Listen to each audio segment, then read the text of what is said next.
I'm not here to talk about Instagram followers or anything of the like, but maybe we're all thinking a little too small this offseason.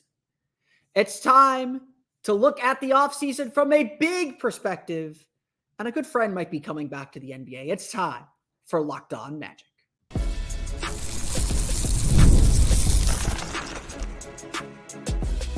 You are Locked On Magic, your daily Orlando Magic podcast. Part of the Locked On Podcast Network, your team every day. And you are indeed Locked On Magic. Today is June 17th, 2024. My name is Philip Rossman-Ike. I'm the senior writer over at OrlandoMagicDaily.com. Of course, follow me on Twitter at PhilipRR_OMD.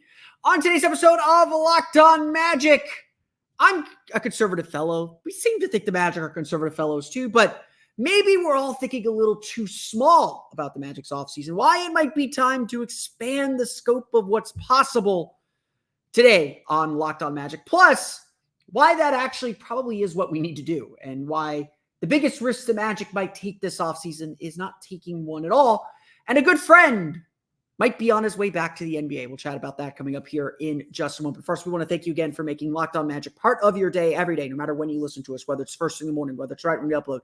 We truly appreciate you making Locked On Magic part of your day every day. Remember, this great Locked On podcast covering every single team in the NBA. To search for Locked On and the team you're looking for, the Locked On Podcast Network. It's your team every day. Today's episode of Locked On Magic is brought to you by PrizePicks, the easiest and most exciting way to play daily fantasy sports. Go to prizepicks.com/LockedOnNBA and use code all lowercase LockedOnNBA for a first deposit match of up to $100. So the biggest story this weekend, happy Father's Day to those who celebrate. Hope everyone had a great weekend, great US Open as well. The biggest story involving the Orlando Magic this weekend had nothing to do with the Orlando Magic. Had so little to do with the Orlando Magic. I am hesitant to even mention it. And we'll talk about another story at the back end of the show that kind of is about the Magic, but really isn't. But the biggest story of the weekend, Klay Thompson unfollowed the Golden State Warriors on Instagram. Oh boy, do I not care about who is following who on Instagram. Boy, do I not care that Klay Thompson, one of his most recent follows on Instagram, is one Paolo Banchero. And if I know how to follow Instagram right, and I am far too old to care about these things and far too old to know whether I'm doing any of this right, a lot of the guys that Klay Thompson most recently followed are all former Magic players like Shelvin Mack and Terrence Ross and Paolo Banchero and whatever. I don't know what this means. Draymond Green's laughing it out. I am personally still very skeptical that the Orlando Magic are pursuing Klay Thompson, and we'll dive into him a little bit later this week. He is on my list of pro-con guys to talk about. We will talk about the pros and cons of Klay Thompson later on this week. Maybe really change my mind and make this episode moot, but I'm still very skeptical that Klay Thompson's going to leave the Golden State Warriors. It just doesn't feel like that's going to happen, and some of that is just who's going to offer him the money. You don't want to go to Detroit and play in obscurity. Orlando is an opportunity to win, but I'll admit, I think Klay Thompson's kind of the last piece of the puzzle you add, not the piece you add right now. I agree. We all the Magic need a Horace Grant. Maybe that's a risk they take, but that's neither here nor there. What I want to spend today talking about, though, is that possibility. The possibility that the Magic could sign Klay Thompson and sign another big player. You see, this Magic front office, it's fairly conservative, frustratingly conservative at times. And I will say, look, this front office knows what they're doing. Trust them. They've been pretty good so far. Like the Magic are where they're at because of the decisions this front office has made. Selling early on Nikola Vucevic, picking Franz Wagner when a lot of us wanted other players, sticking with Jalen Suggs, drafting Paolo Banchero over the two other guys that they could have drafted there. There are mistakes along the way, of course, but we're where we're at today because of the vision that Jeff Weltman had. Hiring Jamal Mosley, humongously successful decision. So I'm not going to sit here and tell this front office what to do. But yes, we know from the history, from watching this team over the last 5-6 years, that they tend to be a little conservative. And I see the comments on this a lot, and it's fair to wonder this. What if the Magic don't do very much this offseason? What if the Magic take all this cap room that they have this summer and try to spin it ahead to next summer? Very possible. That's certainly in the realm of possibility. What if the Magic don't take this opportunity to add to the roster? We're going to talk about why that's not the right call. But this might be the time to also think big. Because we're so used to this team being conservative, I think we're prepping ourselves for a conservative summer. I've mentioned this a million times. I think the direction the Magic go this offseason is they sign someone to that $20 to $25 million contract. Then they go out and sign another player, another wing player to that mid-level deal around $12 to $15 million a year. And then they add a back end set. And that's their work. Those are the 3 players they add. They bring in a player in the draft, maybe another player in the draft. That's it. Work's done. But our friend of the show, I don't know if he's a friend of the show, but friend of the show, Eric Pincus of Bleacher Report pitched something a little bigger. And I think it's worth exploring this. Over on Bleacher Report, Eric Pincus just did, kind of said projections for the offseason. And I mentioned Eric Pincus because he is a salary cap expert. He is a guy that's connected, at least in Los Angeles. He is a legitimate reporter, a legitimate cap guy. He is a guy that I would turn to for salary cap information. And he went big. In this article on Bleacher Report, he says he predicts the Magic will not only sign Klay Thompson, but also sign Malik Monk. And they're not even done there. He has them signing Tobias Harris. Now, we spoke with Keith Smith, the Spot Track, a couple weeks back. Him and I both agree we're expecting a little bit more conservative this summer. So that's what we expect from the Magic, but they have the capability to do something big like this. Pincus has the Magic signing Klay Thompson to a 3-year, $81.9 million deal. That's an average of $27.3 million. Not terrible. I'm expecting Klay to get more than 30. It sounds like Golden State wants him back at 23 to 25. So if you want Klay Thompson, you got to offer more than $25 million a year. Klay Thompson, still very, very good. 33 years old, starting to come to the end of his career, but 17.9 points per game, shot 38.7% from 3, 9 attempts per game from 3. One of the best three-point shooters of all time. I'm not going to sit here and argue that Klay Thompson is not one of the best, would not help this team. Is he the right guy? We'll talk about that later in the week. But Pincus isn't done there. He has the Magic also going out and signing Malik Monk to a deal worth about $20 million, a little bit more than $20 million, in fact. The Kings, again, can only offer him $17.5 million. Monk would be a sharpshooter coming off the bench to boost the Magic's playmaking and three-point shooting off the bench, start when Klay Thompson can play, all that stuff. And then on top of that, he has the Magic signing Tobias Harris to a 2-year, $16.9 million contract, roughly $8 million per year. So you got a $27 million contract, a $20 million contract, and an $8 million contract. That's about $55 million.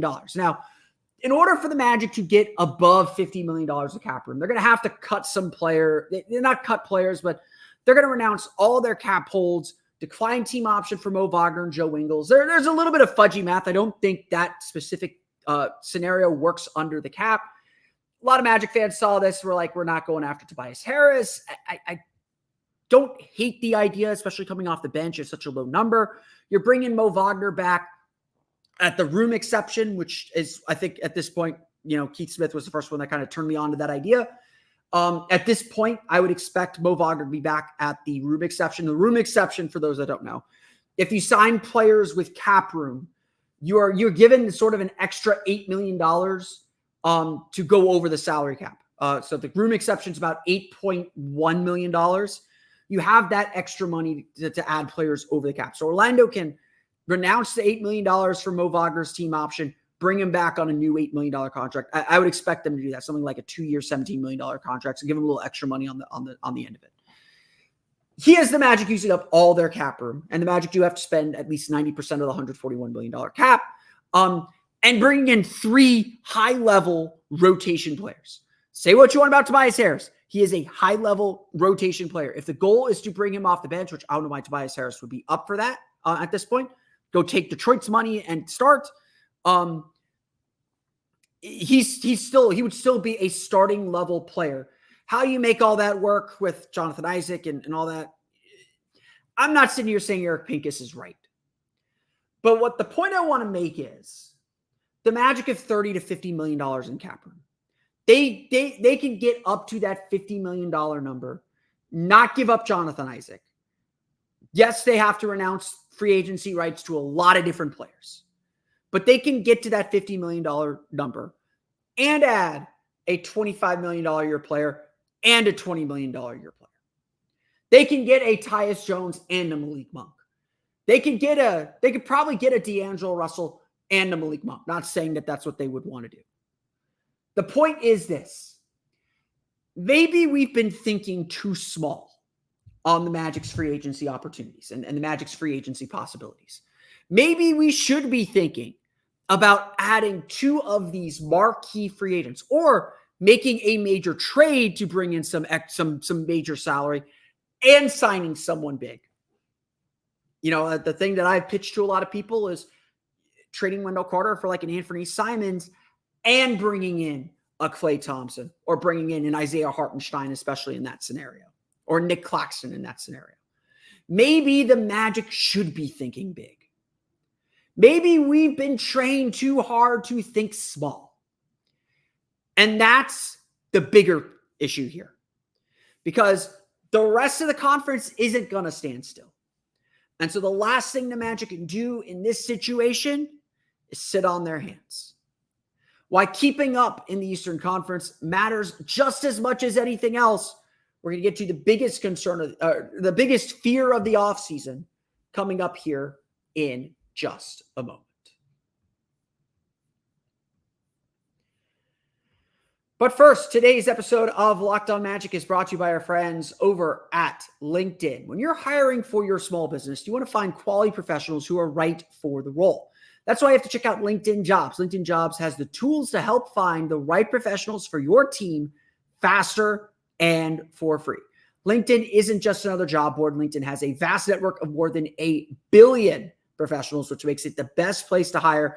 It gives you access to professionals you can't find anywhere else.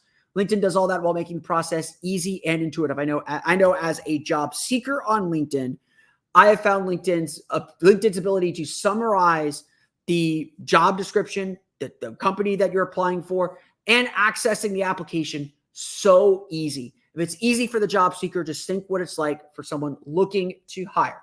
LinkedIn knows that small businesses are wearing so many hats and might not have time or resources to hire. Hiring is easy when you have so many quality candidates. So easy, in fact, that 86% of small businesses get a qualified candidate within 24 hours. And LinkedIn is constantly finding ways to make the process even easier. They just launched a feature that helps you write job descriptions, making it simpler to find the right people. Post your job for free at linkedin.com/LockedOnNBA. That's linkedin.com/LockedOnNBA to post your job for free. Terms and conditions apply.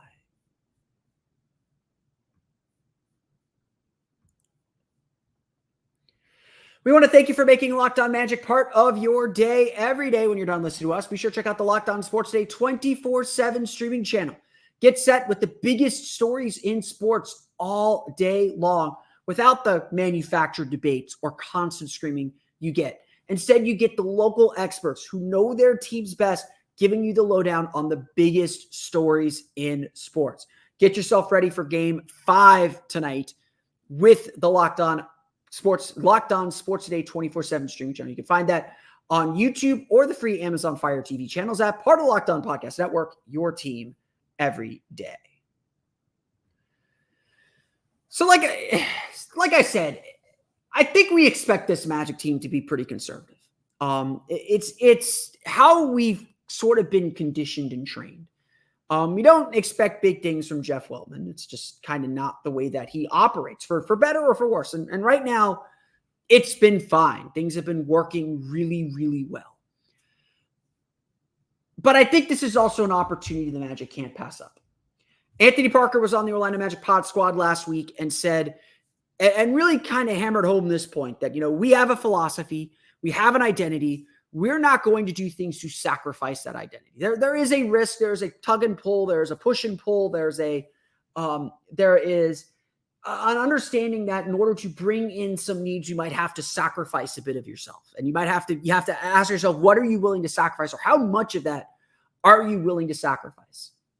And the Magic are a very precarious balance. They've got great team chemistry. They got a great individual culture, and they got to ask themselves whether they can bring someone into that culture and, for lack of a better way to phrase it, indoctrinate them into Magic basketball. And if the Magic don't feel that that player will come in and commit to what Magic basketball is, especially on the defensive end, that player is not coming to Orlando. Orlando does still seem like they are going to be very picky. And look, they're not desperate for players. There's no pressure right now to make the championship or make the conference finals, or even, I'll honestly say this, there's not pressure yet to make the second round. I know we just got to game 7, and clearly the next step in the process is home court advantage. You're the 5 seed. Next step is home court advantage, or the next step is to reach the second round. The Magic know they're still a young team, and I think they want to still give this young team the right chances and the right atmosphere to grow and get better internally. The Magic, we talked about Paul George last week. The Magic aren't looking to add a third star right now. Everyone's gone crazy over the Trae Young and DeJounte Murray stuff. I don't think the Magic are actually looking for those kinds of players yet. But this summer is also undoubtedly an opportunity the Magic cannot pass up. They have to make meaningful adjustments and meaningful additions and meaningful improvements to this roster. Because the fact of the matter is, last year was last year. Last year was what it was. The Magic finished where they finished, and they got to start from square one next year. And they got to prove, more importantly, that they can do it again. But it isn't just everyone starting over, starting with the same group. Everyone's going to get better. Boston will be Boston. They're still going to be very, very good. Milwaukee will have a full year with Doc Rivers, a second year with Damian Lillard. They will be very good. New York will be back. Indiana just made the conference finals. They made their big deal with Pascal Siakam. They're going to get a training camp with Pascal Siakam. The Sixers have Joel Embiid. He will be healthy this time. The Magic would not be the 5th seed if Joel Embiid were healthy this season. They're probably going to get another major player too. Cleveland will still be around. New York will still be around. We suspect Miami will be better. Who knows what Atlanta's going to do? Who knows what Brooklyn's going to do? Brooklyn could get very good very quickly. And this is the point. And this is the other part of the equation. We don't know yet what the rest of the league's going to do. I believe this will be a very active summer for trades. There are not a lot of big free agents, and there are a lot of teams that know they need to get better. Joel Embiid side-eyed Paul George on the panel of the NBA Finals Game 4 pregame show. Everybody knows what the Sixers are planning to do. The Cavs are going to do something to mix that roster up. I doubt that they keep that whole team intact after the Magic pushed them around, and especially now, they'll have a new coach, but they looked non-competitive against Boston. If their goal is to reach the conference finals, they know they need to get better. And it's not like every one of these teams will actually get better or take appropriate, take risks that pay off. But the Magic cannot be the one to sit on their hands. As much as internal growth matters and the Magic should be looking to foster internal growth, they also have to know they weren't good enough either. And if that means letting Markelle Fultz walk and bringing a new point guard, or Gary Harris walk, or trading Wendell Carter, or deciding that it's time that the right deal has come along, the Magic have to be aggressive, looking for ways to get better. The Magic have to keep up with everybody else. It doesn't mean you're reacting or overreacting to what someone else does. There's going to be a wild trade on draft night. It would not surprise me if the Hawks do their business on draft night. Get the number 1 pick, trade Trae Young for another top 5, top 10 pick or whatever it is, trade DeJounte Murray for another top 5, top 10 pick, and begin their rebuild like that. Would not surprise me in the least. Draft night's going to change the stories. And it's not that the Magic have to do a deal to do a deal. I don't believe in that. Everything has to be purposeful. Everything has to be designed to make the team better. It can't just be a reaction. Orlando's going to do their own work and be their own thing. But running this roster back, as much as we love this group, isn't going to get the job done either. Now, Orlando is conservative in this way. They're not going to add more than 3 new players to the roster. They believe in continuity. They believe that is super valuable. And while they are getting ready to add a major player, a starter to this team this summer, we believe they will, they've still got to make sure that they keep a core group together that can kind of pass the culture along and be the leaders of this team. But the Magic have to get better. Because at the end of the day, the goal is not just to get out of the first round. The goal is to look like a team that can push the Celtics, beat the Celtics one day, beat the Bucks, beat the Heat, beat the Cavs, beat the Pacers, beat the Sixers. The Magic got to be good enough, have to get to a point where they are good enough to beat the best teams in the league. And look, I loved what the Magic did last year. They beat some good teams. They beat Boston. They swept Denver. They beat Minnesota. They are good enough to beat some very good teams in the NBA. And how good they ultimately are, at the end of the day, that depends on Paolo, Banchero, and Franz Wagner. But the Magic have to be aggressive this summer. It should go without saying. The Magic have to be aggressive. Whatever those needs are, whatever those players are that they've identified will help them get better, the Magic have to pursue them. And frankly, the Magic have to get them. Whichever that realistic target is, whoever that is, be aggressive and go get that player. Because now is the time to build that team.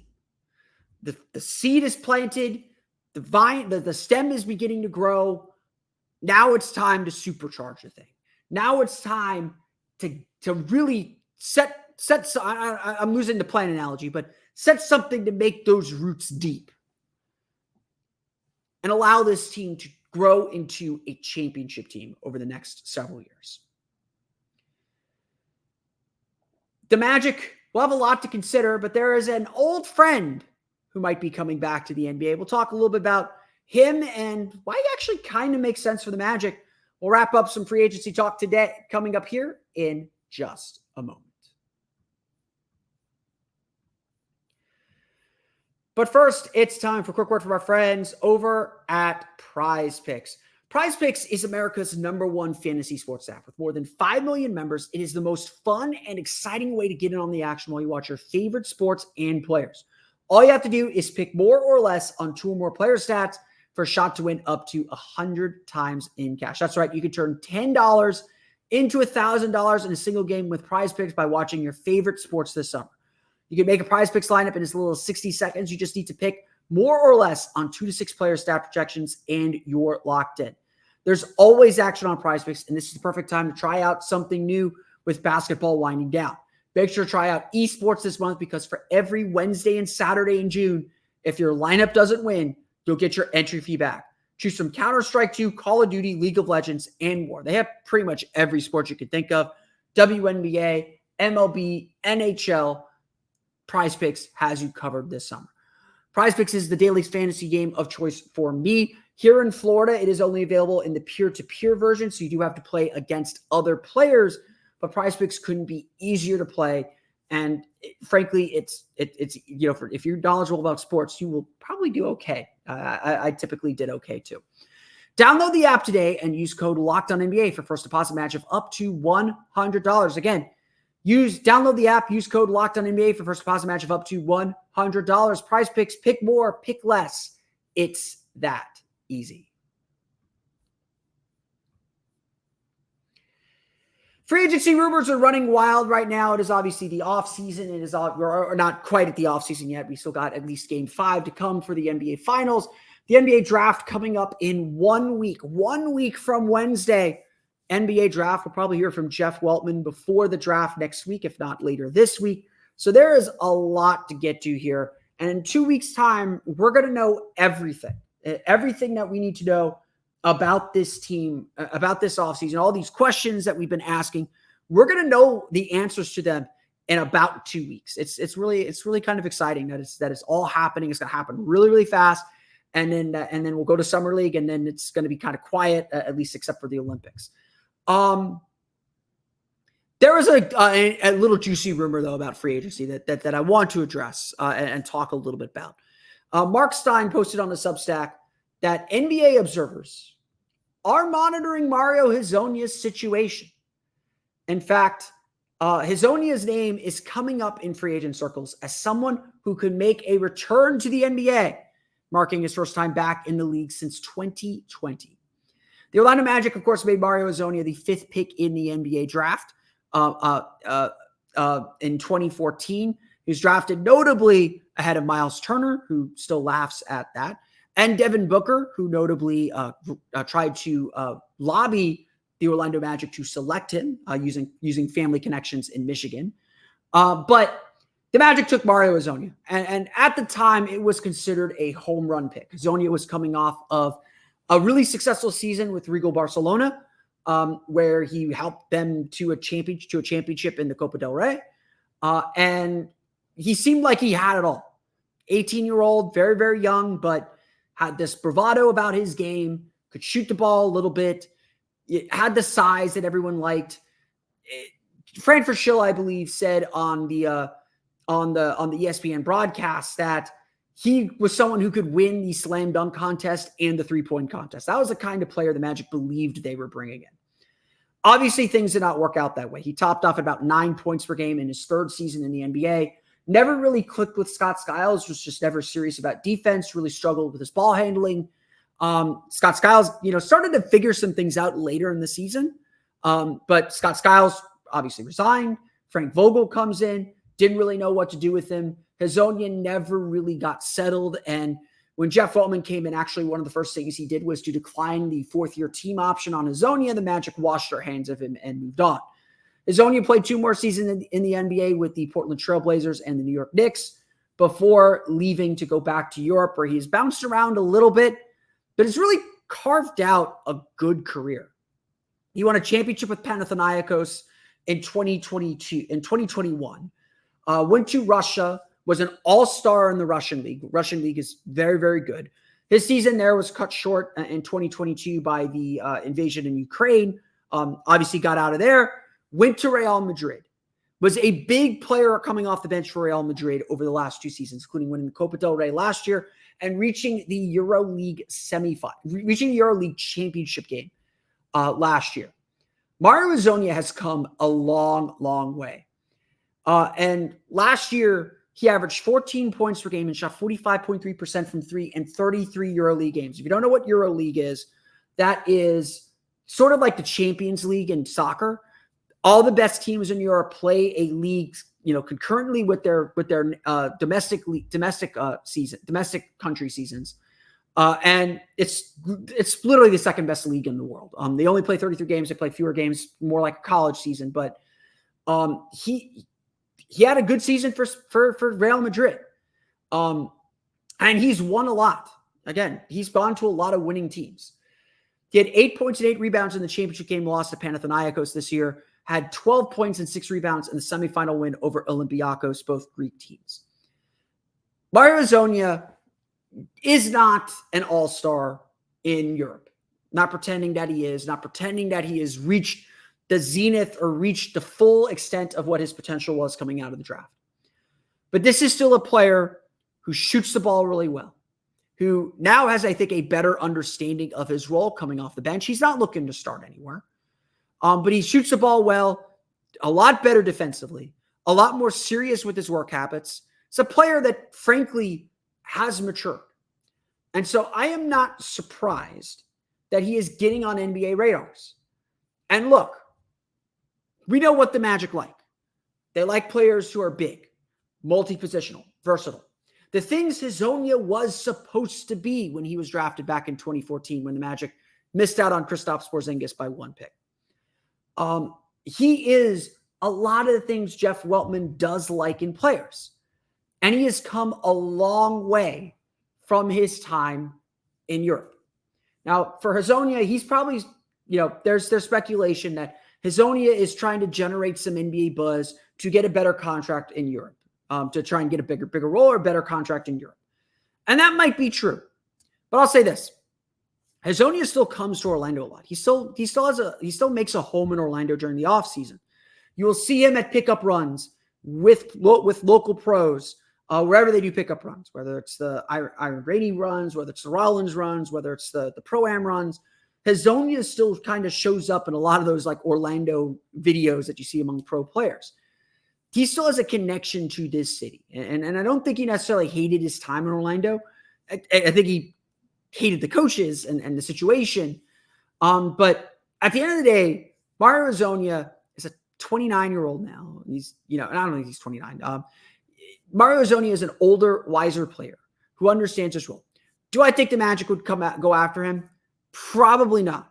I think the Magic are looking for veterans. I don't think they're looking to kind of cut corners. He's probably looking for a contract in the $5 to $7, maybe $10 million range.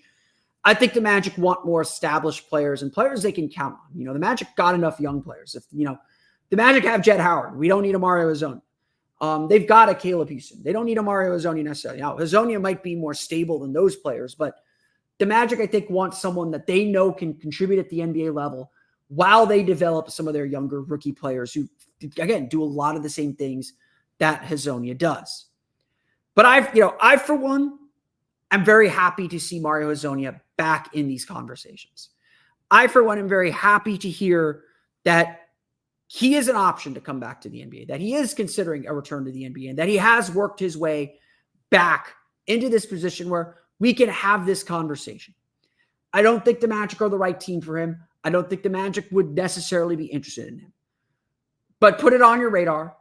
And yeah, a Magic draft pick, it does appear to be set to get a second chance that hopefully he takes advantage of this time because, Hezonja is a good kid. Always was, just, needed to grow up a little bit. And I think the NBA humbled him a little bit. He got himself right. He showed that he can compete and play at a high level. And now we'll see if he eventually does make his way back to the association. I want to thank you all again for listening to today's episode of Locked On Magic. Of course, find me on Twitter at PhilipRR_OMD. Subscribe to the podcast and Apple Podcasts, Stitcher, TuneIn, Himalaya, Google Play, Spotify, Odyssey, and all of them makes on podcasts to your podcast-enabled listening device. You can find us on YouTube as well. Just search for Locked On Magic there. For the latest on the Orlando Magic, be sure to check out OrlandoMagicDaily.com. You can find us there on Twitter at OMagicDaily. Now that you're done listening to us, also be sure to check out my Patreon page. Sorry, just got to remember to go through everything. Be sure to check out my Patreon page, your Orlando Magic Hub, for even more Orlando Magic content.